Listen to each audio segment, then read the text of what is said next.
میرے بھائی ہمیں بھی چاہیے کہ دھیان دیں، علماء کی قدر ضروری ہے کہ نہیں؟ کوئی چھوٹا مولوی پڑھ کے آیا، ماڈرن دور کا ہے، ایک بوڑھا مولوی 50 سال سے جمعہ کا خطبہ دے رہا ہے، لیکن کم جانتا ہے اے نئے مولوی بدتمیزی سے کہتا ہے بڈھا کو کوئی آتا جاتا نہیں، بیٹھ جاؤ، یہ بدتمیزی نہیں ہے، میں جانتا ہوں بڑا مولوی نہیں ہے، لیکن عمر کا خیال کرتے ہیں، ان کی عزت کرنی چاہیے تھی کہ نہیں؟ بالکل عزت کرنی چاہیے، لیکن بوڑھے امام کو بھی چاہیے کہ نیا نیا لڑکا پڑھ کے آیا ہے، ان کو موقع دے کہ جمعہ کا خطبہ دیجیے، بابا جمعہ کا خطبہ دیجیے، تقریر کیجیے، لیکن وہ بھی ممبر جانے نہ جانے ممبر چھوڑنے والا نہیں ہے کہ نہیں؟ عزت دوسرے کی کرنی چاہیے۔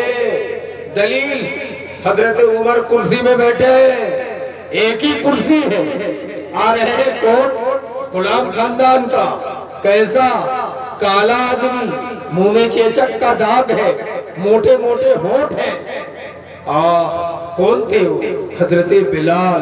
بلال کو دیکھ کر دیس کا پردھان منتری امیر المؤمنین عمر بن خطاب، قریشی، ہاشمی، اونچے خاندان کا ہے، عمر کرسی چھوڑ کر کے کھڑے ہو گئے، کہا بلال بیٹھو۔ حضرت بلال زاروں قطار رونے لگے کہ امیر المؤمنین آپ دیس کے پردھان منتری ہیں، خلیفۃ المسلمین ہیں، آپ کی کرسی میں بلال جیسے غلام خاندان کا آدمی بیٹھنے کی جرأت کیسے رکھتا ہے؟ حضرت عمر کہنے لگے بلال، جب نبی معراج میں گئے تھے تو جنت میں تمہاری جوتی کی آواز سنے تھے، میری جوتی کی آواز نہیں۔ بلال کو دیکھ کر فاروق اعظم کرسی چھوڑ سکتے ہیں، یہ بیمار مولوی پڑھ کے آیا ہے، کرسی میں بیٹھا ہے، صبح گاؤں کا ایک جاہل بوڑھے آدمی کھڑے ہیں، نمازی آدمی ہے، اس کو کھڑا ہو کے کرسی میں بیٹھانا چاہیے، کہتا ہے جاہل ہے، وہ بیٹھ کے پیپر پڑھ رہا ہے، انجینئر صاحب ہے، بڑے صاحب ہے، MBBS کر کے آیا ہے، ان کو پتا نہیں ہے کہ اسلام کیا درس دیتا ہے۔ فاروق اعظم 7 زبانوں کے ماہر، مفسر قرآن ہے، علم کے سردار ہے، جن کی موافقت میں 14 جگہوں میں قرآن کی آیت نازل ہوئی ہے، وہ فاروق اعظم بلال کو دیکھ کر کرسی چھوڑ دیا۔ آج یہ بیمار ایک بڑے صاحب ہے، اپنے بزرگ کو کھڑا رکھتا ہے، اپنے بیٹھ کے مٹر دستی کروا، بدتمیزیاں بڑھ گئی، یہ بڑوں کی تعظیم نہیں کر رہے، بڑوں کو چاہیے چھوٹوں کے رحم کریں۔ اللہ کے رسول کی حدیث ہے کہ مومن کے ساتھ خندہ پیشانی، مسکرا کے ملنا، مصافحہ کرنا بھی نیکی کا کام ہے، ثواب کا کام ہے، اللہ اس میں بھی ثواب دیتا ہے۔ کچھ لوگ ہیں کہتے ہیں ہم کم بولتے ہیں، منہ بھاری کر کے بیٹھا ہے، نہیں، یہ تم کو کس نے سکھایا ہے کہ اسٹینڈری ہے نہ بولنا، منہ بھاری کر کے بیٹھا ہوا نہیں، اسلام کا تقاضا ہے کہ بولو سمے پر، زیادہ نہیں بولنا چاہیے، لیکن ضرورت پہ بولو۔ کوئی مومن یا کوئی ویکتی آئے تو مصافحہ کرو ان سے، مسکراتے ہوئے۔ آج مسکرانا بھول گئے، اللہ اکبر۔ حضرت انس کی حدیث ہے، نبی کائنات صلی اللہ علیہ وسلم کی خدمت میں بچہ گود بدل کے آتے تھے، کہا کیوں؟ بچہ کیوں بدل رہے ہو انس؟ کہتے حضور آج اس پوتا کو گود میں لے کے آیا ہوں، اور کل لایا تھا دوسرا پوتا، سب کو گودی لے کے برابر کر رہا ہوں، کل قیامت کے دن اللہ پوچھ دے گا کہ انس جو بیٹا بڑا مالدار تھا، اس بیٹے کے بیٹا کو خوب گود لے کر کے چائے پینے آیا کرتے تھے، اور بیٹا کو کیوں نہیں لیا؟ اس لیے سارے پوتوں کو گود لے کے برابر کر رہا ہوں۔ یہ ہے انس۔ حضرت انس اپنے 2 پوتوں کو لے کر مدینے کے بازار میں گئے، آج کے دور میں کہہ لیجئے برف خریدنے کے لیے، لولی پاپ خریدنے کے لیے، ہے کہ نہیں؟ پیسہ زیادہ نہیں ہے، یہودی کا 2 بچہ دکان کے سامنے کھڑا ہے، پیسہ نہیں ہے، ساتھ میں کچھ اناج بھی نہیں ہے، کھجور بھی نہیں ہے۔ حضرت انس 2 سامان کھانے کا خرید کر یہودی بچے کے ہاتھ میں دے رہا ہے، اور پیسہ نہیں ہے کہ اپنے پیارے پوتے کو دے، پیسہ ہی نہیں ہے، 2 پوتا کو خالی گھماتے ہوئے گھر لے جا رہے ہیں۔ ملاقات ہو رہی ہے دوسرے صحابی سے، کہا انس پوتوں کو کچھ خریدوانے گئے تھے، کہا ہاں